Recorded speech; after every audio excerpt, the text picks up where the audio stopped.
Hey guys, this is Eric. Today is 4 weeks on T. I just did my third shot earlier today. As you can tell, got a nice new haircut too. So I just want to talk a little bit about what's going on in my life and in my transition. I'm also going to be uploading a video that shows me preparing for my shot and actually receiving my shot. If you're offended by my butt, then you probably shouldn't watch it, but you know. The point of this is to be informative and also show what it's really like.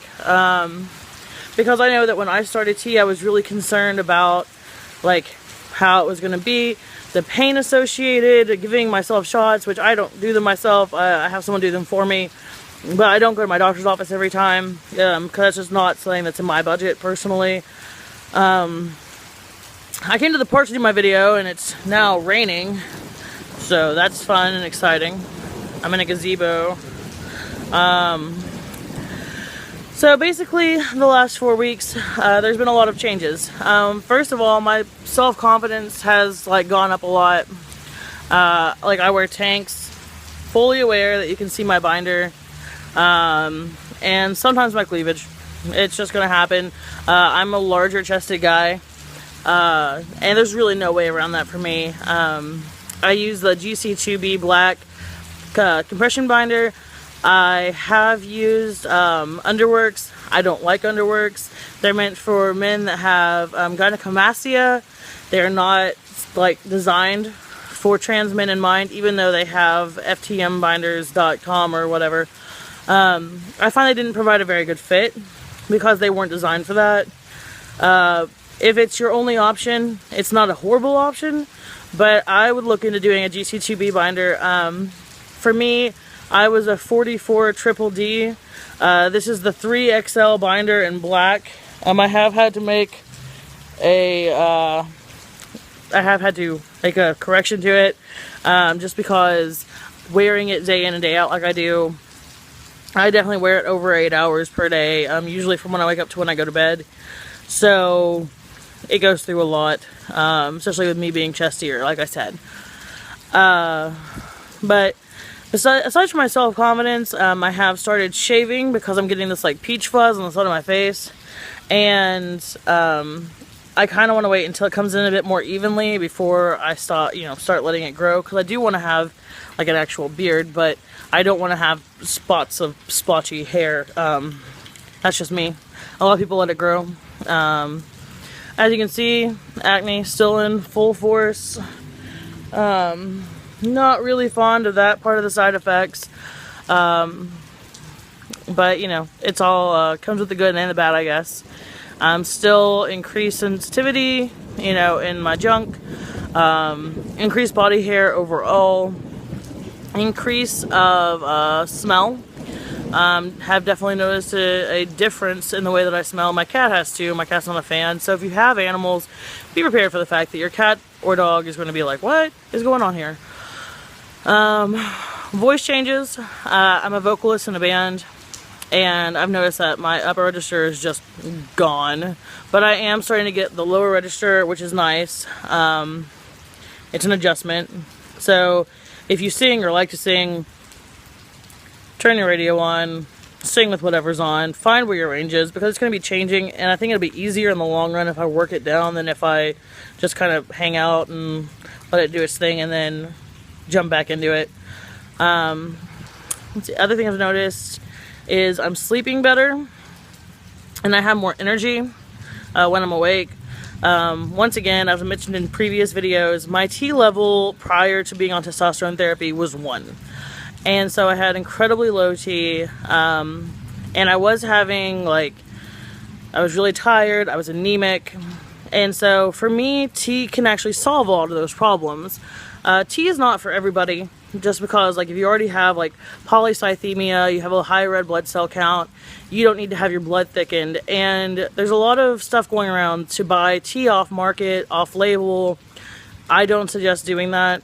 If anyone's trying to sell you T on social media, that's suspect. You don't know where it's coming from. A. B, they're probably overcharging you, and C, tea is really something you need to be under the care of a doctor to receive. And I really hate to say that, because I know that the dysphoria kicks your ass sometimes, and you just are like, forget this, forget the, you know, W path things. You know, I know my body, but just because it can damage your liver, it can thicken your blood, it puts you at an increased risk of stroke. These are all things you really need to consider, because you might be a healthy young person, but if you're not under the care of the doctor, you might not know that you have high liver enzymes. And there are ways to transition that don't involve doing tea. And there's no one right way to transition. You know, there's people who are always pre-everything, there's people who just get top surgery. There are ways to get there without, like, risking your health. Top surgery for me, since we're on the subject, is something that I'm really looking forward to. I have a GoFundMe up. It's kind of slow going. I'm trying to convince my insurance to cover it, but I have to get $150 for the consultation before I can even know if they're going to potentially cover it. So that's what I'm trying to do right now. Just because I'm not going to pass. This is with the binder on. I'm not going to pass without getting the top surgery. Other surgeries I haven't really considered just yet. I'm not really happy with the possible results from a lot of the surgeries. Plus, if you do decide to do tea, a lot of people report some fairly significant growth on it. Others didn't see a lot of growth, so you should really see where you're at. I talked a little bit earlier this week about the importance of therapy and finding a good therapist, and that's definitely something you need to keep in mind.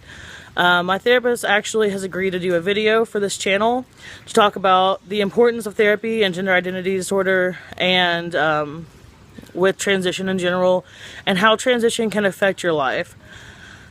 For me, I was lucky. Had a lot of really good friends who were understanding and supportive. They make an effort. Other people in my life have had a harder time. They haven't gotten the support that I've gotten. You know, we have a diverse crowd in my family, definitely. And some people are taking longer to adjust, and that's fine. And then there's some people that will never adjust, and that's fine too. I think when we start expecting everybody to just accept it, shrug their shoulders, and start using the right pronouns, we're not really being realistic. It's normal for parents to feel a sense of loss. It's normal for your friends to feel like they don't know who you are.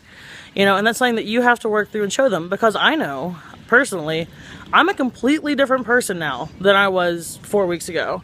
Since I started transitioning, I've changed in so many ways. My personality has changed. My interests have changed.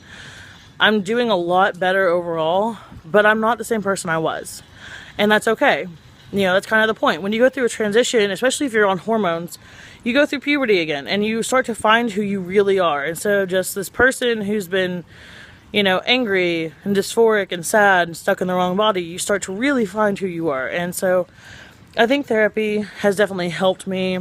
I wasn't a big fan of the thought of going to therapy, but I wouldn't have done anything different at this point. As far as, you know, other things in my life are going, I just had a portion of skin removed to check for melanoma. Get checked. Like, melanoma's no joke. People like to say, oh, you know, you have a cancerous mole, you'll just get it removed and move on. But melanoma can actually spread really fast in your body. It can spread into your bones. And it's important that they catch it early. For me, I'm not a tanning bed person, but I grew up running around outside without suntan lotion on or you know, sunscreen, because I didn't think I needed it. You know, I have an olive skin complexion. I burn and turn brown the next day. Not a big deal, but it could very well end up being a big deal. And so I'm kind of regretting not really paying attention to those guidelines. So if you have, you know, freckles or moles that have changed, or your skin is peeling without any kind of sunburn or like reaction to anything, or you're starting to notice that you're, you know, have spots that you didn't have before, you should definitely go and get checked. It's not comfortable. I'm not gonna lie to you. It hurt. They cut a piece portion of my skin out, gave me 4 stitches. So yeah, definitely get checked. Keep an eye on everything. Talk to your doctor. Let them run the tests that they need to run, and you'll find out you're happier and healthier in the long run, and it's really in your best interest.